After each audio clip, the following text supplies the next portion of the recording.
There she blows!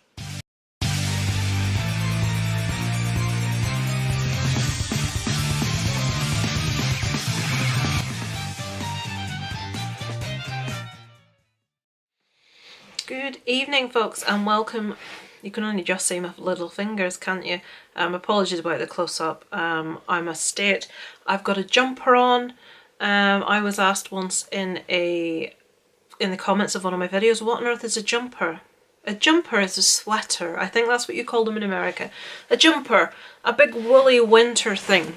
So yeah, I'm a bit closer because I'm a state. I've got my big woolly jumper on. So that's nothing to do with the review. Welcome to day 7 of my Shocktober movie reviews. This one is Deep Rising, 1998 movie requested by the horror miser Monty G and Ross from Random Horror. So here I am doing this one. I know I've seen this one before.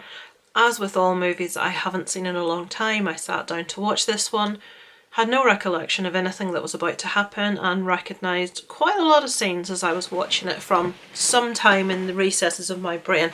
So let me tell you some facts about the movie and then we'll get on to what I thought of it. So this one was written and directed by Stephen Sommers. You would know him from he's worked on The Mummy, he's worked on Van Helsing, he was involved with the live action Jungle Book.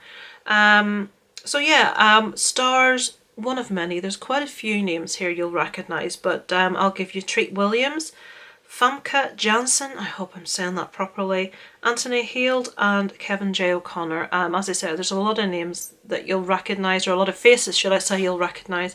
And the curse of IMDb, you'll have it out, you'll be looking, who's that? I've seen them before, what have I seen them in? Years ago it would bother us all through a film. Where the hell have I... Today, IMDb's always out, who is it? What have they been in? To satisfy the old curiosity. Well, I do anyway. So yeah, this movie follows, is it Captain Finnegan? Finnegan, I will refer to him as Finnegan, who has the motto, if the money's there, we don't care. He doesn't ask questions when he's asked to carry out a particular task. He is asked by a group of mercenaries to take them out into the middle of the South China Sea. Let me check, yes, South China Sea. What they're actually doing is hijacking a multi-million-pound luxury ocean liner. I've written the name down. Argonautica. What they don't know, well, he doesn't know this to start with. Also, there has been a kind of arrangement made between the owner of the vessel and these mercenaries for them to sink the ship because he wants the insurance money, because he's never going to recoup the money spent. I think I read that it cost 4 times as much as the Titanic. Interestingly, this one was released at the cinemas around a similar time to Titanic, and it went down. It went down. It did not do well at the box office. Really coming up against Titanic. The release of this one was put back as well. Con Air was actually released in the summer that this one was going to be released, as the distributors thought that Con Air would do better. Personally, I prefer Con Air, but there we go. We'll not get into that. Con Air's got Nicolas Cage in. What can I say? So, everything is not as it seems. When the mercenaries and Finnegan board the ship, there's not very many people to be seen anywhere. There's quite a lot of blood.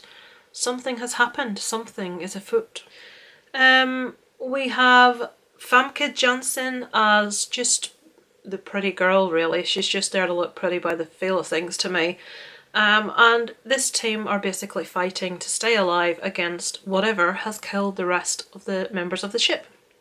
So that's our story. I'll not go into any more detail about that. What did I think? Right. I watched this many years ago. I remember watching it and quite enjoying it many years ago. We're talking 20 years ago, more. Is it 20 years? 1990, yeah, 20 years. I have to say that I don't think if I ever hear machine gun fire again in my life it will be too soon. The soundtrack in this just wound me up something shocking. My finger was up and down the volume button through the whole movie. 1 minute I'm struggling to hear dialogue and I've turned it up. Next minute it's a cacophony of gunfire, machine gun fire, and it's deafening and I'm turning it down because it's like, oh Christ. And then they stop shooting and talking again, I'm turning it back up. There was so much gunfire, so much machine gun fire that it was ridiculous. It was just utterly ridiculous how much machine gun fire was in this movie, and it was noisy and bloody annoying. Maybe I'm getting old and grumpy. So this movie utilises CGI. A lot of you know I'm not that big a fan of CGI, but I will say I feel the CGI in this one is very good.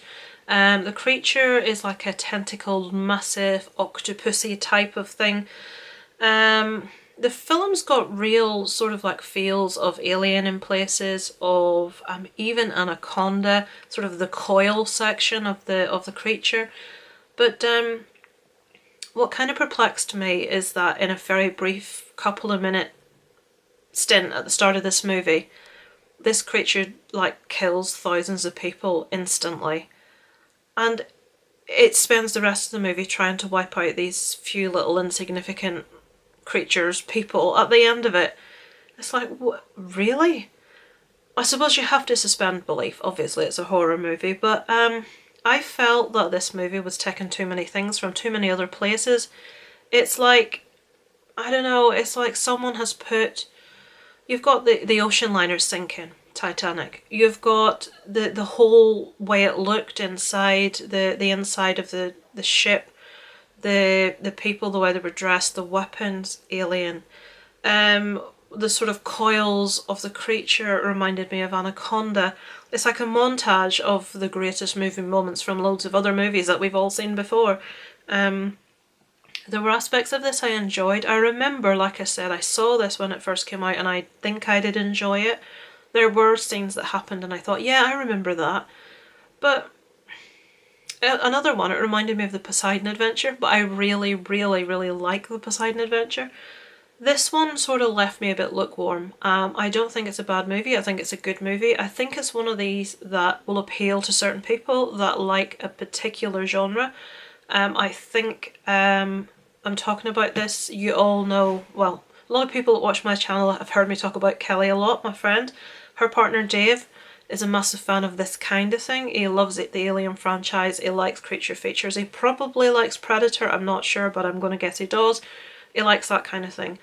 I know he likes this because he commented on Facebook when I was saying I was watching this one and he loves this movie. I was a bit lukewarm. I think monster movies aren't really my thing unless they're done magnificently well. Case in point, Alien. I like quite fantasy type monster things like Pan's Labyrinth. This one just, I loved Rogue, the one about the crocodile.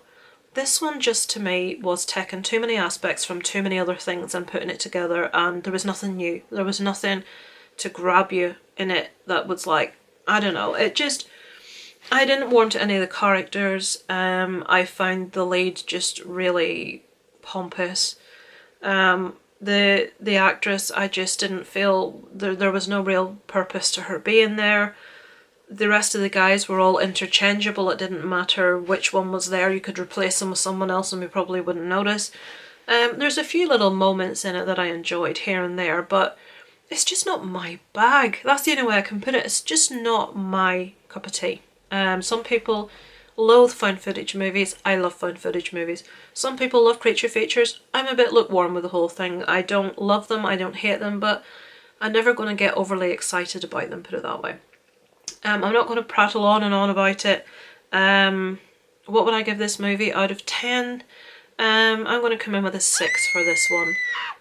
I don't think it's bad, I don't think it's amazingly fantastic, and I think it takes too many things from too many other movies. That takes it down a bit in my opinion. I will say the CGI was fantastic. I will also say the gunfire constantly irritated the arse off me, so that wasn't good. Tomorrow's movie, I'll look up for you now, is going to be The Relic. This is the last one requested by Monty, the horror miser Monty G. So I know I've seen this one before as well. I don't remember an awful lot about it, as is always the case with me.